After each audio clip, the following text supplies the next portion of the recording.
Jati.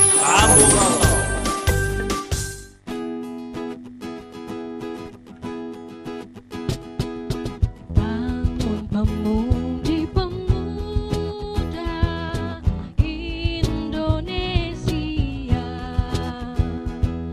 dengan bajumu sing-singkan untuk negara. Masa depan kan datang, kewajiban ulang menjadi tanggunganmu terhadap nusa, menjadi tanggunganmu terhadap nusa. Terima kasih para penonton Dhamma TV yang kami muliakan. Selamat sejahtera, selamat ketemu kembali. Dan sudah barang tentu tidak lupa Dhamma TV selalu damai di hati. Dan permohonan kita selalu sebagaimana yang begitu amat langgeng, kuat dan sentosa. Semoga semua makhluk di jagat raya ini, baik yang kelihatan ataupun yang tidak kelihatan, semua dalam kedamaian, keabadian sesuai dengan hukumnya masing-masing. Nah, para penonton Dhamma TV yang kami muliakan, kita masih berada di Kota Malang saja. Dan sebagaimana biasa Anda mengetahui bahwa sekarang berada di Puri Asoka, di Kelurahan Purwantoro, Kecamatan Belimbing, Kota Malang. Dan para penonton Dhamma TV yang kami muliakan, sesuai dengan surat-surat masuk, permintaan-permintaan, semua kita baca dan semua kita perhatikan. Baik itu kritik, saran atau usulan-usulan, selalu kami tampung dan kami ucapkan banyak terima kasih. Demikian juga terima kasih kepada bapak-bapak yang sering saya repotkan dan direpotkan oleh Dhamma TV untuk meluangkan waktu, yaitu bersama-sama dengan kita semuanya untuk berbagi rasa tentang pengalaman, ilmu pengetahuan, dan mungkin wacana-wacana yang perlu kita tularkan. Dan semuanya tujuannya satu, supaya umat manusia di jagat raya pada umumnya ini hidup sesuai dengan cita-cita kemerdekaan sudah barang tentu, apapun bangsanya dan apapun adat, agama, dan budayanya. Tapi tidak ada manusia yang ingin sakit sedikit pun pada hakikatnya seperti itu. Oleh karena itu masih dalam di tengah-tengah bulan suci Ramadan ini, kita akan mencoba meneruskan wacana-wacana yang sudah, karena para pengirim SMS dan saran-saran diharapkan di bulan Ramadan ini masih berbicara masalah tentang kerohanian. Tetapi dalam hal ini kita akan mencoba untuk kita tarik tarik dalam wacana yang justru bulan yang suci dan bulan yang baik ini kita tarik dalam kesimpulan yang begitu amat meluas, tapi mudah-mudahan menjadi fondamen pikiran kita, yaitu judulnya adalah Spiritualitas Generasi Muda di Abad 21. Kami ulangi, judulnya adalah Spiritualitas Generasi Muda di Abad 21. Usulan ini setelah kami himpun dari pengirim-pengirim SMS dan pengirim-pengirim mail, kelihatannya memang sungguh sangat menarik sekali. Oleh karena itu, cobalah kita mulai saja berbicara, karena abad 21 ini kelihatannya satu sisi banyak manusia yang sudah ditinggalkan oleh zaman itu sendiri, satu sisi banyak juga manusia yang terlambat berpikir untuk abad 21, tapi marilah, semua adalah saudara kita, semua adalah, oleh karena itu sudah tidak ada saya atau kami, yang ada adalah kita. Artinya Anda juga, kami semua ini, kami juga Anda semua. Ya, baik itu Eropa, Afrika, Asia, dan lain sebagainya. Nah, kita mulai saja yang mencoba, kita akan pengen mendengarkan kira-kira abad 21 itu sebenarnya ada apa sih di sana?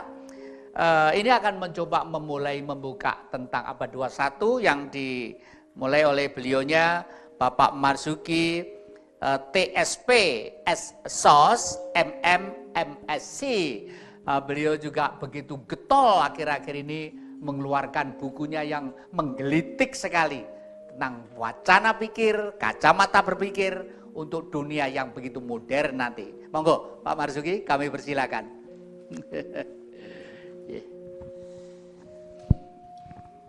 Assalamualaikum warahmatullahi wabarakatuh. Rahayu. Rahayu. Baiklah, berbicara dengan generasi muda tidak lepasnya dengan pengembangan satu SDM-nya. Jadi ke depan ini ibarat dari pondok itu ceritanya ini Tuhan sudah membuka lebar-lebar dan Tuhan menumpukan semua kebajikan dan menumpukan semua keburukan. Disitulah perlu pemikiran generasi ke depan yang bijak. Nah, untuk menindaklanjuti ke depan disinilah bahwa generasi itu yang melakukan pelaksanaan ke depan ini harus berbekal kepada suatu disiplin. Jadi generasi yang sukses, generasi yang siap menghadapi tantangan ke depan, inilah adalah generasi yang memiliki sesuatu hal, di antaranya adalah setiap melakukan segala sesuatu itu mendasar kepada dasar ketuhanan. Itu dasar pokok.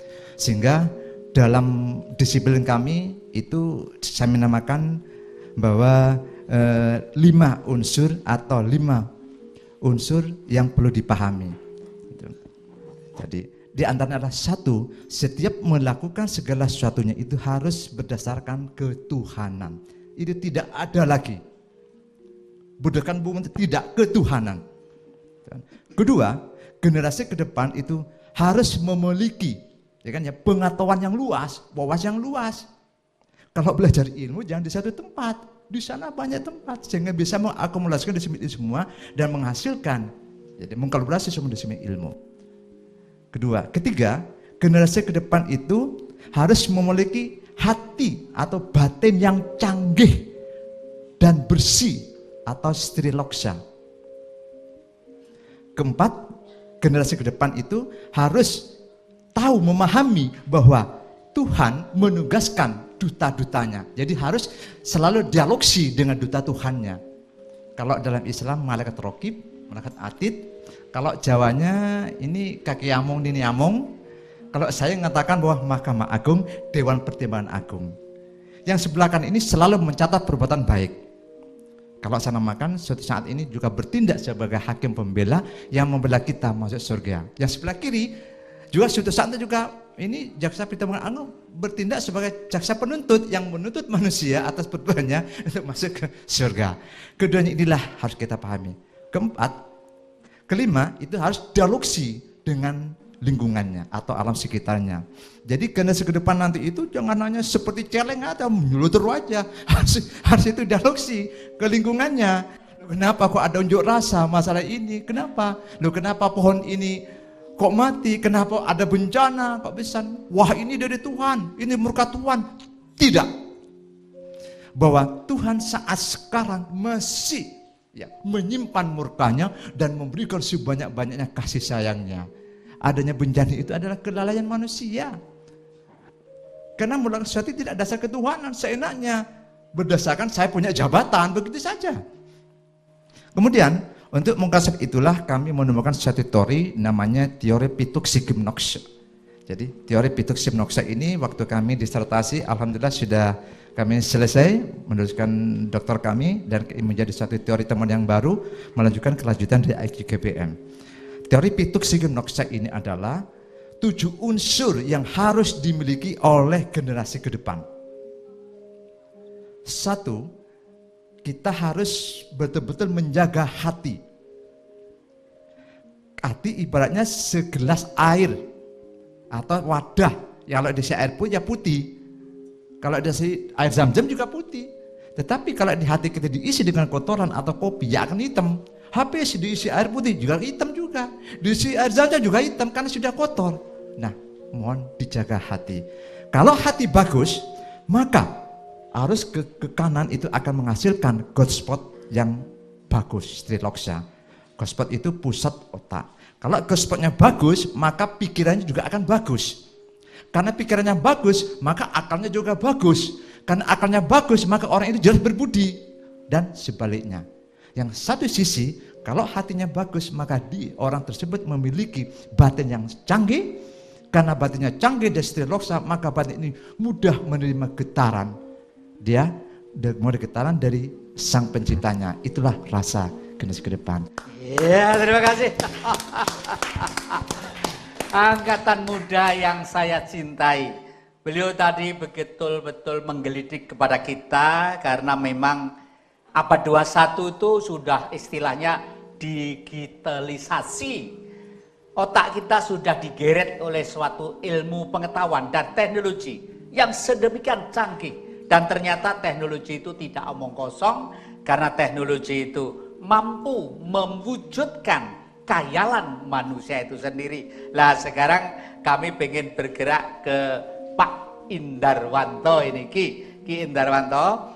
Ini sesuai dengan apa yang disampaikan oleh Mas Marzuki tadi itu relevansinya yang ada dengan kehidupan budaya apapun yang ada budaya dalam arti keritualan mungkin tersangkut dengan kegiatan agama ya, agama apalagi kini masih bulan Ramadan. Kira-kira relevansinya apa dari apa yang disampaikan beliau tadi? Monggo. Terima kasih. Rahayu. Rahayu. Satu hal yang paling mendasar tadi sudah disampaikan. Jadi apapun kegiatan yang dilakukan oleh seseorang ataupun komunitas orang termasuk bangsa ini, maka harus ada nilai yang bersifat ketuhanan. Jadi ingat bahwa ini waktunya beduk berbuka atau azan tiba berbuka, maka fungsi ingat itu menyadarkan seseorang pada rasa untuk merawat dirinya. Ketika dia ada rasa untuk merawat dirinya, maka diri yang terawat itu harus mampu dirasakan oleh diri-diri yang lain. Kibah Jati.